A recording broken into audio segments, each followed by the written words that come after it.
আমি আজকে হাজির হয়ে গেছি দারুণ স্বাদের পেঁয়াজকলির একটা রেসিপি নিয়ে।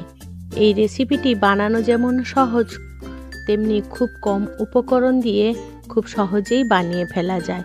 এটা খেতে কিন্তু দুর্দান্ত হয়। বন্ধুরা, আপনারা তো অনেকভাবেই পেঁয়াজকলি বানিয়েছেন। আপনারা যদি আমার মতন একবার বানান, আশা করছি আপনাদের ভীষণ ভালো লাগবে। আপনাদের কাছে বিশেষ অনুরোধ রইল আমার এই রেসিপিটি সম্পূর্ণ দেখার জন্য।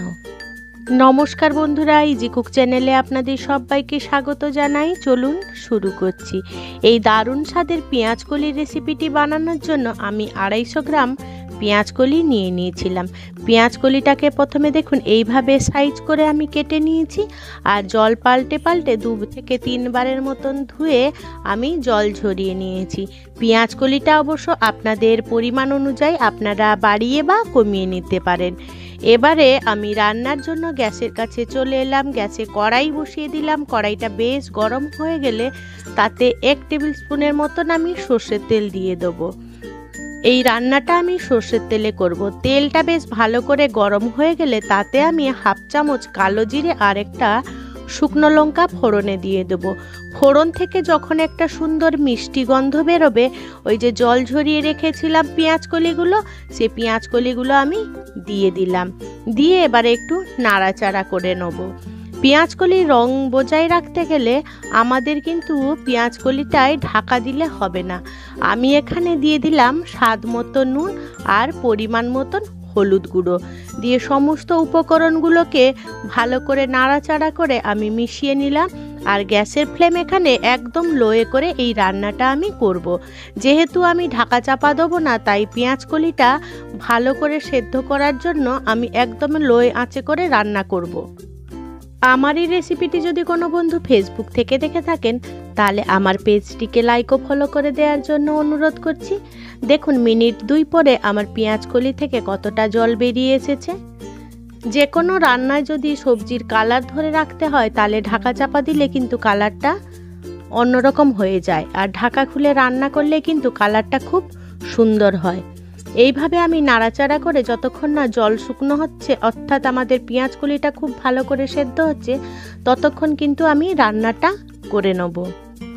আমার এই রেসিপিটি যদি কোনো বন্ধু ইউটিউব থেকে দেখে থাকেন, তাহলে আমার এই ক্ষুদ্র চ্যানেলটিকে সাবস্ক্রাইব করে আমার পাশে থাকার জন্য অনুরোধ করছি।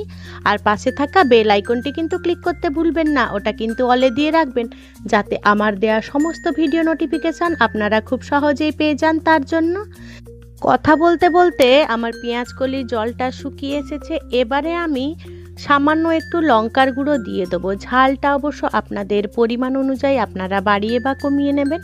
এবারে লঙ্কা গুঁড়োটা দিয়ে ভালো করে আমি নাড়াচাড়া করে মিশিয়ে নেব।